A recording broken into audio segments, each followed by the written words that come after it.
Bismillahirrahmanirrahim. Assalamualaikum warahmatullahi wabarakatuh. Innal hamdalillah nahmaduhu wa nasta'inuhu wa nastaghfiruh wa na'udzu billahi min shururi anfusina wa sayyiati a'malina.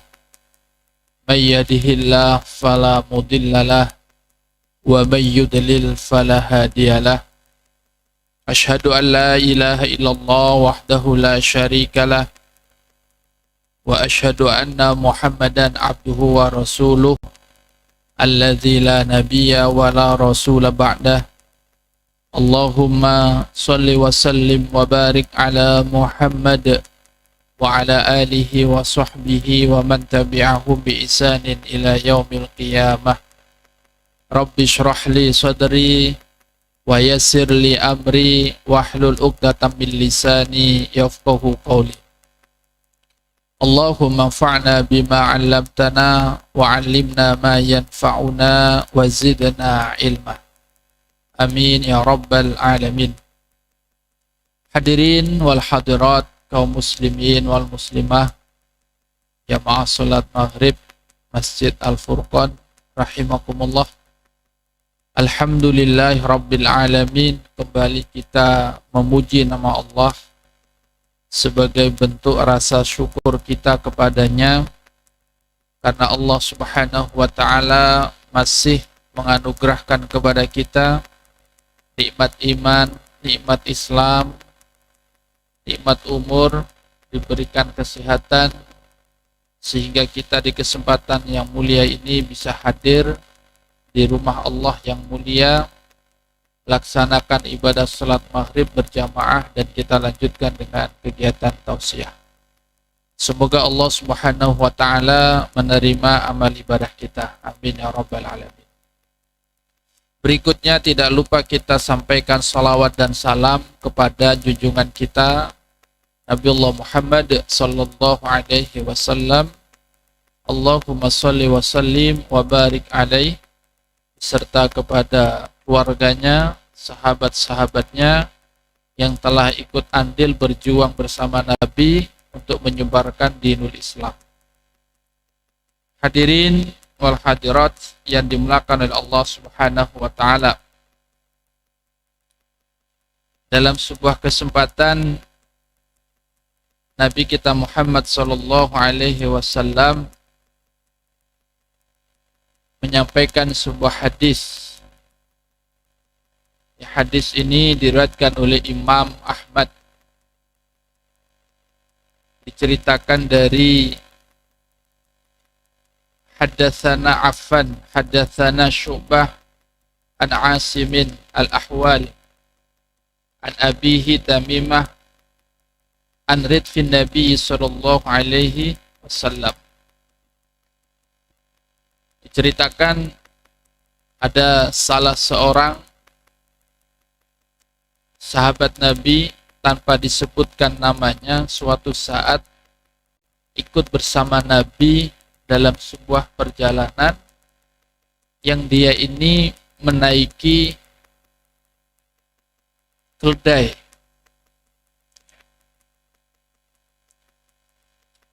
Annahu kana ala himarin, bahwa dia sedang menaiki himar atau keledai. Fa'athara, lalu seseorang tadi itu terjatuh dari keledai. Faqala alladhi khalfahu, setelah terjatuh laki-laki tadi berkata, Ta'isha syaitan, Ta'isha syaitan, celakalah setan, celakalah setan. Jadi orang yang terjatuh dari keledai tadi mengumpat dengan memaki-maki setan. Ta'isha syaitan, Ta'isha syaitan, celakalah si setan. Faqala, kemudian Nabi SAW bersabda, La taqul ta'isa syaitan, Janganlah engkau berkata celakalah setan. Fa innaka idza qulta ta'isa syaitan, kata Nabi, jika engkau mencela syaitan, mencaci maki syaitan, ta'azama, maka dia akan semakin berbangga. Setan tadi malah bangga. Wa qala bi'izzati saratuka, setan tadi akan berkata, dengan kekuatanku aku telah mencelakakan dirimu. Wa in qulta bismillah, tapi jika engkau mengucapkan kalimat bismillah, tasaghara, maka setan itu menjadi kecil, mengecil dia. Hatta yasira mithla dzubab, mengecil seperti kecilnya seekor zubab, lalat. Apa yang bisa kita ambil faedah dari hadis ini? Yang pertama, ternyata tipu daya setan itu ada di mana-mana. Saat orang terjatuh pun setan hadir menjerumuskan manusia.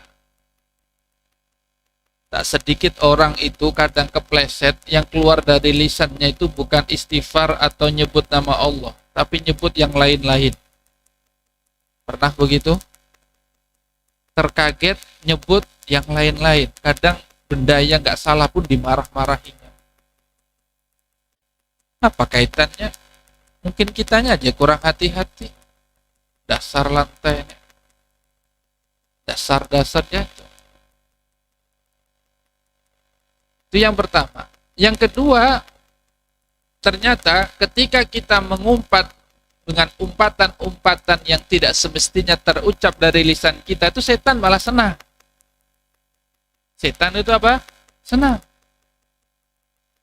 Bahkan berbangga diri. Wah, sukses nih. Hanya gara-gara kepleset muncul kata-kata yang tidak pantas dari lisan. Maka Nabi kita Muhammad SAW mengajarkan sebuah cara untuk melemahkan setan itu, sebut nama Allah. Sebut nama, zikirlah kepada Allah. Ingati Allah. Seketika setan itu menjadi tasaghara, makin mengecil dia. Seberapa kecil? Kata Nabi, hatta yasira mithla dzubab. Kecilnya itu sampai seukuran zubab, seekor lalat. Jadi ternyata setan yang dikatakan oleh Allah musuh yang nyata itu sebenarnya lemah. Tipu dayanya itu bisa kita kalahkan kalau kita mau ingat Allah. Itu satu. Jadi setan itu akan lemah dia, berkurang kekuatannya, bahkan lari dia manakala disebut nama Allah. Yang pernah dengar hadis Nabi yang menjelaskan ketika suara azan dikumandangkan, apa yang terjadi? Setan lari terbirit-birit sampai terkentut-kentut. Ketika dikumandangkan azan, karena di situ nama-nama Allah diagungkan. Allahu Akbar, Allahu Akbar, Allah Maha Besar, Allah Maha Besar. Takut setan, lari setan. Tapi kalau azannya sudah selesai, datang lagi tuh. Apalagi kalau sudah takbir, mau sholat. Jangankan mau takbir, selesai azan tuh banyak lagi godaan setan tuh. Baru azan, santai aja di rumah, gerimis pulang, santai. Ingat, itu adalah salah satu yuwaswisu fi sudurin nas. Gawiannya setan tuh. Yang memang membisikkan keburukan-keburukan di dalam diri manusia. Banyak cara setan menjerumuskan manusia. Salah satunya adalah menunda-nunda untuk melakukan kebaikan. Pernahkah kita merasakan itu? Pernah. Ketika azan subuh dikumandangkan, hayya 'alas shalah, as-salatu khairum minan naum. Itu di telinga kita oleh setan dibisikkan tidur itu lebih nyaman daripada ke masjid. Ya, cari selimut lebih asik daripada ambil air wudhu. Akhirnya apa? Tar baru azan, tar lagi. Akhirnya ketiduran. Bangun-bangun sudah iqamat. Nanti ajalah sholat di rumah, guring lagi sampai siang. Nah, ini bagian daripada tipu dayanya setan. Memang setan itu diantaranya suka menjadikan kita bermalas-malasan, menunda-nunda untuk melakukan amal kebaikan. Baik, jadi tema kita malam hari ini membahas tentang apa? Setan. Ya. Baik, mari kita lihat beberapa petunjuk Al-Quran terkait dengan setan ini. Yang pertama, ada begitu banyak sekali ayat yang menyatakan bahwa setan itu adalah musuh yang paling nyata. Musuh yang paling nyata. Jadi musuh yang sebenar-benarnya bagi kita umat manusia ini adalah setan. Kita lihat firman Allah dalam Quran surah Fatir.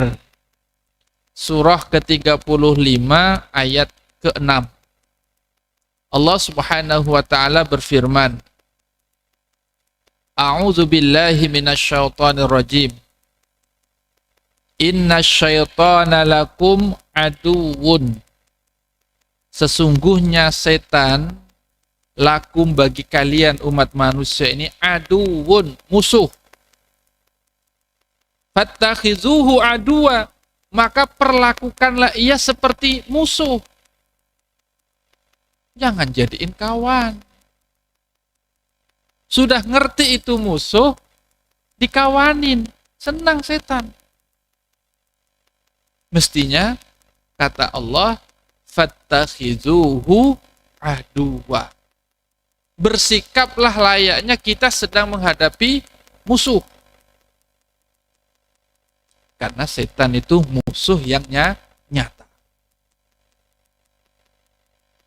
Innama yad'u hisbahu liyakunu min ashabis sa'ir. Allah tegaskan lagi. Sesungguhnya setan itu mengajak teman-temannya, mengajak kelompoknya yang mau dengar setan itu kemana?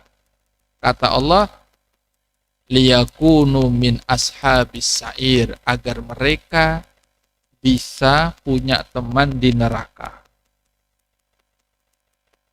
Inilah tujuan terbesarnya setan. Mengajak ya kelompoknya sebanyak-banyaknya agar sama-sama masuk neraka. Kemudian di dalam Quran surah Al-Baqarah ayat 168. Ya ayyuhan nas, wahai umat manusia, kulu mimma fil ardi, makanlah apa yang ada di bumi, halalan thayyiba, makanlah yang halal dan makanlah yang baik-baik saja. Wala tattabi'u khutuwatis syaitan, dan janganlah kalian mengikuti langkah-langkahnya setan. Dilarang makan kecuali makanan itu yang apa? Halal dan yang baik. Halal itu terkait dengan satu bendanya. Boleh enggak zatnya itu secara hukum boleh dimakan? Kalau boleh silahkan. Lebih banyak yang dihalalkan daripada yang diharamkan untuk zatnya. Tapi ingat, selain memperhatikan zatnya, barang yang kita makan, juga memperhatikan bagaimana cara mendapatkan makanan itu. Bagaimana memperoleh rizki itu, dengan cara yang benar atau tidak. Ini terkait dengan halal. Thayyiban berarti makanan yang menyehatkan, yang bermanfaat untuk kesehatan tubuh kita. Yang membuat kita sakit jangan dimakan. Itu thayyib. Jadi dua pesannya di dalam masalah makan ini, halal dan thayyib. Halal terkait dengan dua hal, ya, bendanya itu boleh nggak secara hukum dimakan. Kalau itu daging khinzir, ya, daging babi, jelas itu haram. Meskipun dibeli dengan uang yang halal, dimakan ya tetap halal, tetap haram. Itu bendanya. Tapi terkait dengan kehalalan ini juga tidak hanya memperhatikan zatnya, tapi juga cara mendapatkannya. Kambing itu halal, tapi kalau kambing tetangga diambil lalu dipotongnya, ya, disatenya, jadi haram. Karena itu milik orang, sama dengan mengambil barang dengan cara mencuri. Sama halnya orang yang korupsi itu haram. Itu terkait dengan halal. Thayyibah, yang baik. Maksudnya membawa kesehatan. Menyehatkan tubuh kita. Sate itu baik, tapi kata orang nggak baik untuk apa? Untuk apa, Pak? Nggak tahu saya. Pokoknya ada kan makanan-makanan tertentu yang itu kalau dikonsumsi nggak baik baginya. Meskipun itu halal. Nah itu thayyib. Nah setelah itu Allah Subhanahu wa ta'ala mengingatkan, wala tattabi'u khutuwatis syaitan. Janganlah kamu mengikuti langkah-langkahnya setan. Jadi setan itu punya banyak sekali langkah yang itu bisa menjerumuskan umat manusia.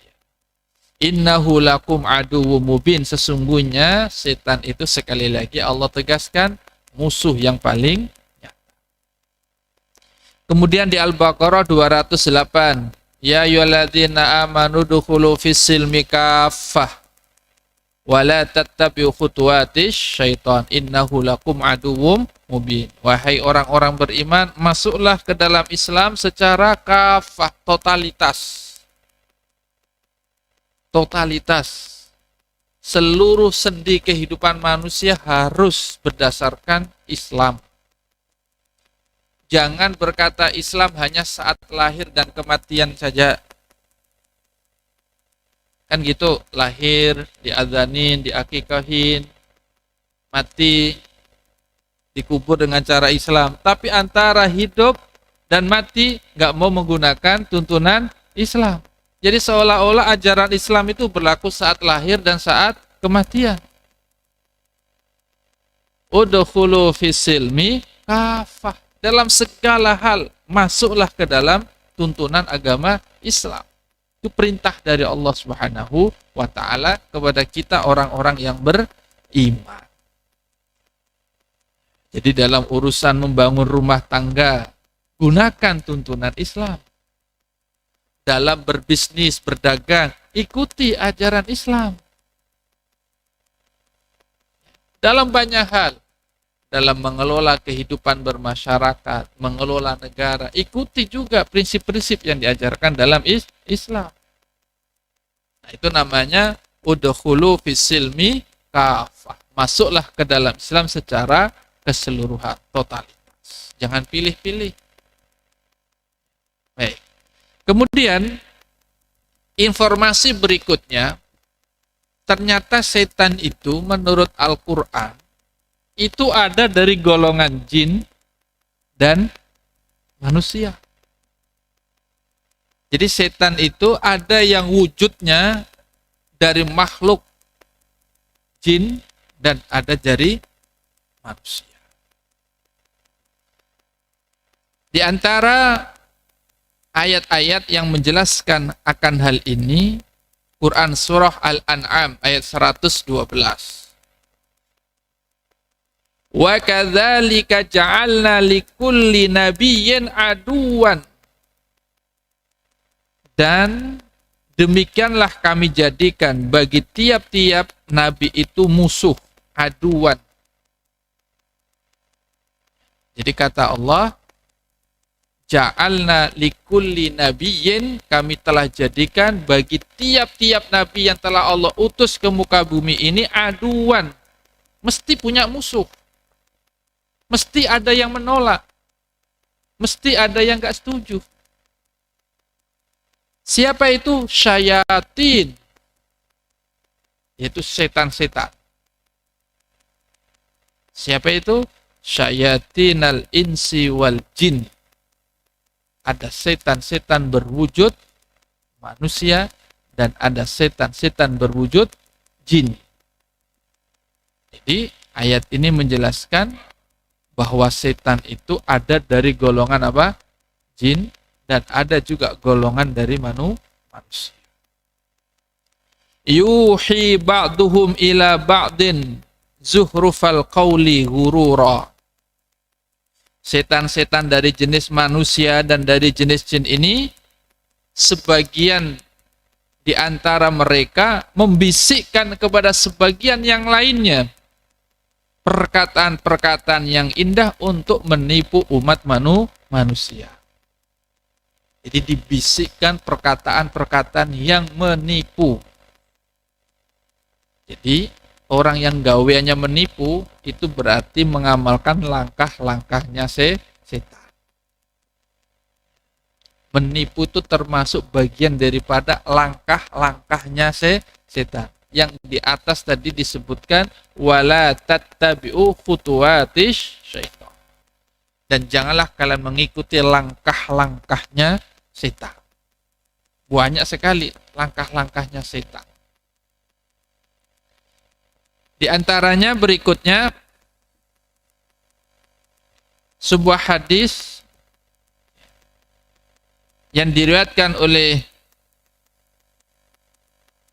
Imam Ahmad dari Abu Dzar bahwa Nabi SAW pernah bersabda, Na'udzu billahi min syayatinil insi wal jin.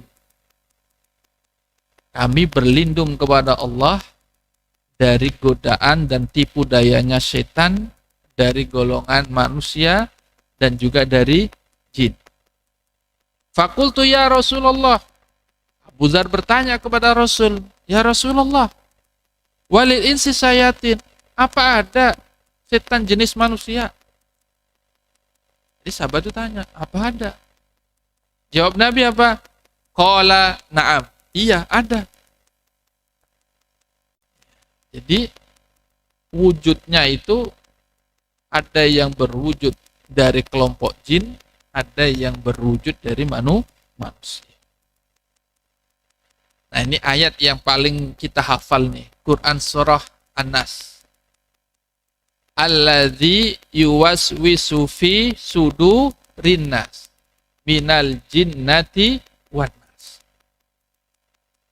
Jadi di dalam Quran surah An-Nas itu kita diajarkan berlindung kepada Allah dari godaan setan. Alladzi yuwaswisu fi sudurin nas, yang gawiannya itu yuwaswis, menimbulkan keraguan-keraguan, menimbulkan kebimbangan-kebimbangan, yang membisikkan hal-hal yang kada baik di dalam diri manusia. Minal jinnati wan nas, dari kelompok jin dan manusia. Sekarang di dalam Al-Quran itu diceritakan Nabi kita, Nabi yang pertama, yaitu Nabi Adam, itu digoda oleh setan, iblis. Iblis jenis apa itu? Jin atau manusia? Itu dari kelompok jin. Ya, kelompok apa? Jin. Karena manusia pertama itu Adam dan Hawa. Belum ada setan lainnya yang berwujud manusia. Yang ada siapa? Iblis. Iblis itu diciptakan oleh Allah dari api. itulah makhluk yang menggoda manusia pertama, yaitu Adam dan Hawa. Disebutkan di dalam Al-Quran ketika Nabi Adam digoda oleh iblis, ya, di dalam Quran surah Al-A'raf ayat 22 dijelaskan akan hal ini. Kata Allah Subhanahu wa taala, ketika Nabi Adam sudah melakukan pelanggaran dengan mendekati pohon dan memakan buahnya, kemudian Allah Subhanahu wa taala berkata, "Fanadahuma rabbuhuma," dipanggillah keduanya, yaitu Adam dan Hawa. "Alam anhakuma antilkuma syajarah," bukankah sudah kubilang dulu jangan kau dekati pohon ini? Kata siapa? Kata Allah kepada Adam dan Hawa. "Wa aqul lakuma," dan bukankah sudah kuingatkan kepadamu berdua, hai Adam dan Hawa, "inna syaitana lakuma aduwwum mubin," sesungguhnya setan itu musuhmu yang paling nyata.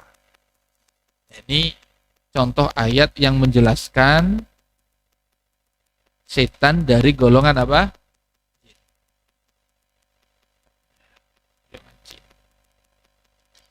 Lalu ayat Al-Quran yang menjelaskan setan dari golongan manusia, adakah ayatnya? Ada. Quran surah Al-Baqarah ayat 14. "Wa idza laqul ladzina amanu qalu amanna," dan apabila mereka orang-orang munafik bertemu dengan orang-orang yang sudah beriman, qalu amanna, mereka berkata amanna, kami ini orang beriman, sama seperti Anda. Berarti kita ini sama-sama orang beriman. "Wa idza khalau ila syayatinihim," tetapi kalau mereka kembali kepada setan-setan mereka, siapa yang dimaksud setan-setan mereka di sini? Yaitu orang-orang kafir Quraisy pada waktu itu. Kalau ketemu dengan tokoh-tokoh kafir Quraisy, orang-orang munafik itu berkata apa? "Inna ma'akum," kami ini sama kalian, bukan sama mereka orang beriman. Jadi bermuka dua. Kalau ketemu dengan orang beriman, ngaku kelompoknya. Kalau bertemu dengan orang-orang kafir, ngaku kelompoknya. Nah, yang menarik, orang-orang seperti ini disebut oleh Al-Quran syayatinihim, setan-setan mereka. Yang dimaksud setan-setan mereka di sini itu adalah pembesar-pembesarnya orang kafir Quraisy pada waktu itu. Itu manusia. Manusia yang mengingkari dakwahnya Nabi kita Muhammad sallallahu alaihi wasallam. Jadi semakin jelas bahwa setan itu bisa berwujud apa? Jin, dan juga berwujud manusia. Yang intinya melakukan pembangkangan dan mengajak umat manusia untuk masuk neraka bersama-sama. Nah, berikutnya mari kita lihat bagaimana Allah Subhanahu wa taala menginformasikan kepada kita bagaimana cara kerjanya setan. Cara kerjanya setan. Setan itu pintar sekali. Dijelaskan di dalam Quran surah ke-6 ayat 42 sampai ayat 43. Allah Subhanahu wa taala berfirman, "Walaqad arsalna ila umamin min qablika," dan sungguh kami telah mengutus kepada umat-umat terdahulu rasul-rasul. Fa akhadnahum bil ba'sa'i wad dharra. Umat-umat itu diberikan ujian yang berat oleh Allah. Diberikan musibah, diberikan macam-macam yang berat-berat. Apa tujuannya? La'allahum yatadarraun, agar mereka itu mau kembali kepada Allah, tunduk patuh kembali kepada Allah. Ini ayat ditujukan kepada mereka orang-orang yang ketika diutus Nabi, diutus Rasul, diingatkan untuk kembali kepada Allah, ia mengingkari, Allah turunkan azab sebagai peringatan agar mereka mau kembali lagi kepada Allah. Falaula idja'ahum ba'suna tadarra'u walakin qasat qulubuhum wa zayyana lahumus syaitan ma kanu ya'malun. Tetapi nyatanya mereka itu tidaklah tunduk, tetap membangkang, maka akhirnya dibinasakan oleh Allah Subhanahu wa ta'ala. Qasat qulubuhum, hatinya mengeras, nggak bisa lagi. Ditegur dengan bahasa yang halus melalui lisan nabinya, nggak mau mendengarkan. Diberikan musibah, ujian yang berat, nggak juga datang kembali kepada Allah. Sudah kalau sudah diberi peringatan banjir, sudah diberi peringatan gempa bumi, gunung meletus, nggak sadar-sadar juga kembali kepada Allah, binasakan. Itu berlaku untuk umat-umat terdahulu. Jadi sebetulnya kalau ada musibah-musibah bagi orang beriman itu bisa menjadi evaluasi. Jangan-jangan ini teguran dari Allah. Sudah saatnya nih kita kembali tunduk patuh kepada Allah. Jangan semena-mena mengelola bumi ini. Dikirim banjir, dikirim kebakaran, itu peringatan. Kalau kita baca ayat ini. Wa zayyana lahumus syaitanu ma kanu ya'malun. Tapi karena ada setan yang berperan di situ, zayyana lahumus syaitan. Setan itu menjadikan perbuatan yang salah itu terlihat baik.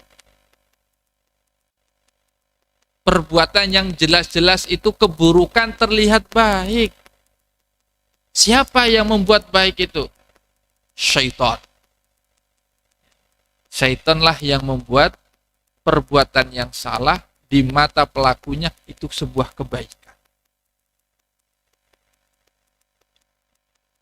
Dan setan itu nggak pandang bulu, Pak. Perbuatan apa aja bisa dipandang menjadi sebuah kebaikan. Ini bukan menyinggung sebuah negara.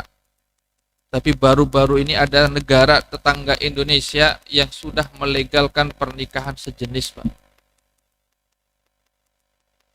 Ya, melegalkan apa? Pernikahan sejenis. Jadi bila ada lakian, nikah dengan lakian, itu sah menurut perundang-undangan agama. Bisa saling mewarisi. Ya, punya hak. Ya layaknya suami istri. Jadi ada binian, nikah dengan binian, itu boleh. Sah menurut perundang-undangan. Baru aja diketok tuh. Gak usah ulun sebut negaranya, pian cari aja beritanya. Itu dipandang baik, Pak.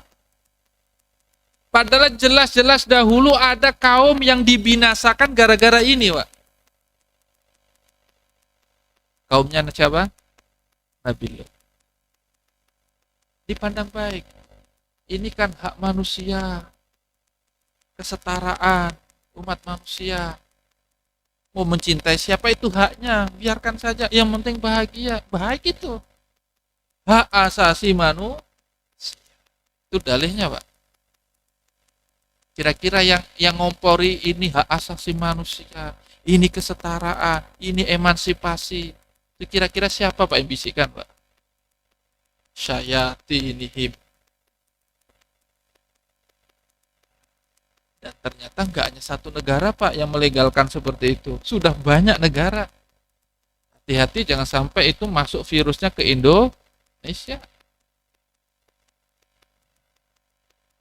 Jadi itulah bukti nyata setan itu bekerja dengan sepi, senyap, tapi masif. Terstruktur, apalagi, Pak? Masif. Sangat rapi. Gak terasa. Dan memang itu sudah dibisikkan, sudah disampaikan oleh Allah di dalam Al-Quran. Cuman manusia itu kada sadar. Qasat qulubuhum, sampai hatinya itu Pak, qasat. Qasat itu apa artinya? Sudah membeku, sudah keras. Gak bisa lagi menerima kebaikan, gak bisa menerima kebenaran. Bahkan menganggap itu sebagai sebuah kebaikan. Kemudian di Quran surah Al-An'am ayat 137, Allah juga mengingatkan lagi bahwa memang salah satu cara setan itu menjadikan perbuatan buruk menjadi baik. Coba luar biasa itu, buruk jadi baik. Yang baik jadi buruk. Itu sudah ahlinya setan. Kita baca Quran surah Al-An'am ayat 137. Wa kadzalika, dan demikian juga zayyana, dijadikan indah, menarik, likatsirin minal musyrikin, bagi kebanyakan orang-orang musyrik. Apa itu? Qatla auladihim, mereka membunuh anak-anak mereka. Coba Pak, membunuh anak dianggap sebagai sebuah kebaikan. Siapa yang ngajarin itu? Setan.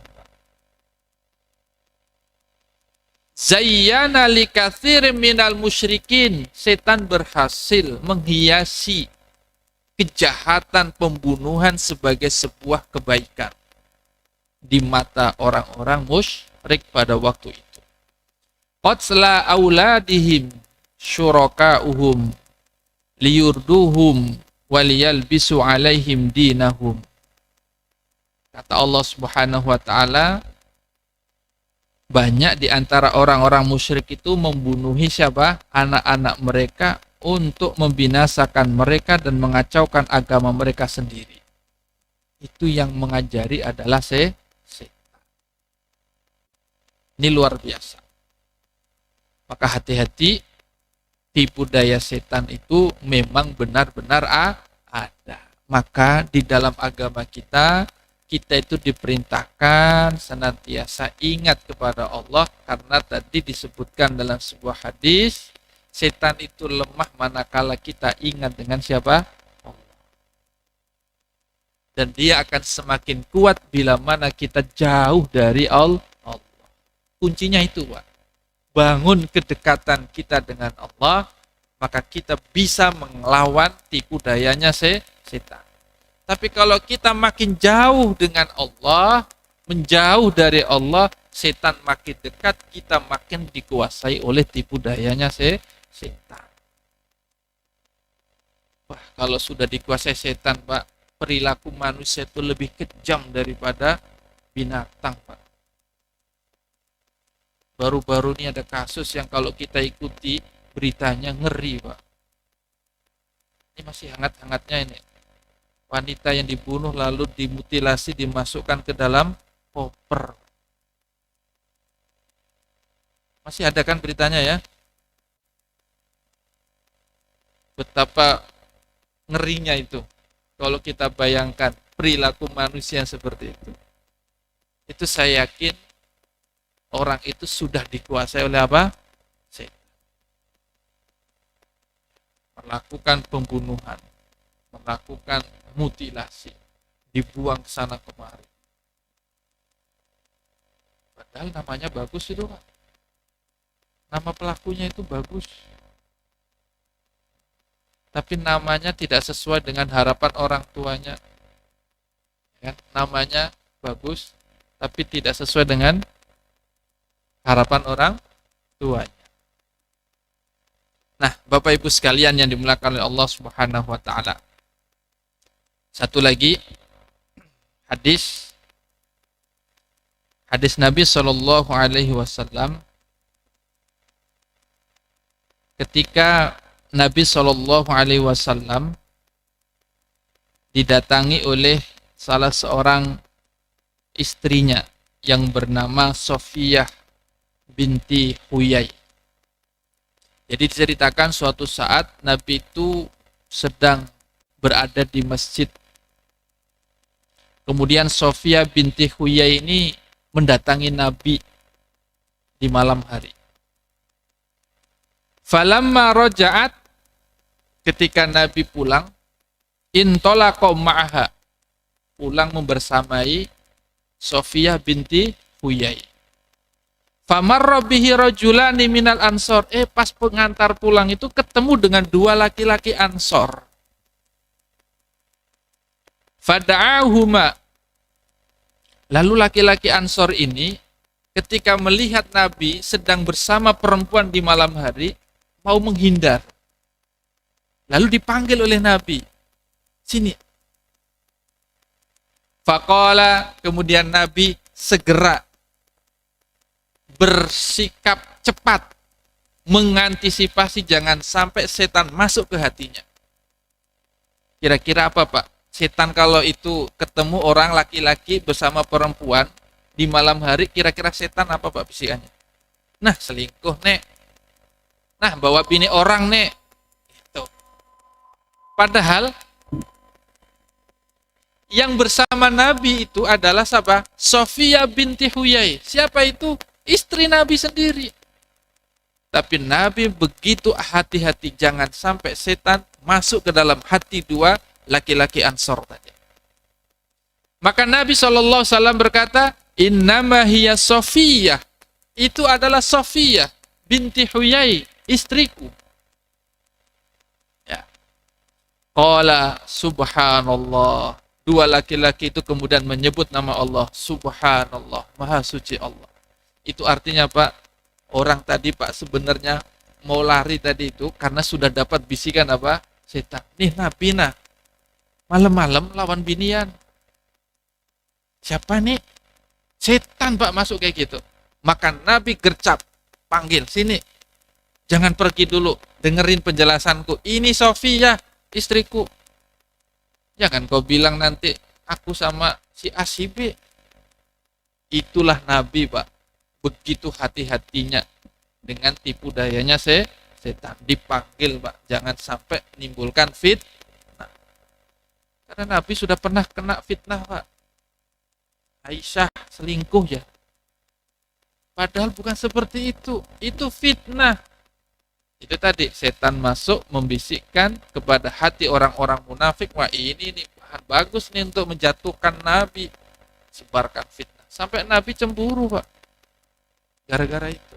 Nah, inilah bagaimana tipu daya setan menjerumuskan umat manusia. Mudah-mudahan kita bisa diberikan kekuatan melawan itu dengan salah satu caranya dekat dengan siapa? Allah Subhanahu wa ta'ala. Fadhkuruni adzkurukum. Ingati aku akan mengingatmu. Kata Allah Subhanahu wa ta'ala. Subhanakallahumma bihamdika asyhadu an la ilaha illa anta astaghfiruka wa atubu ilaik. Assalamualaikum warahmatullahi wabarakatuh.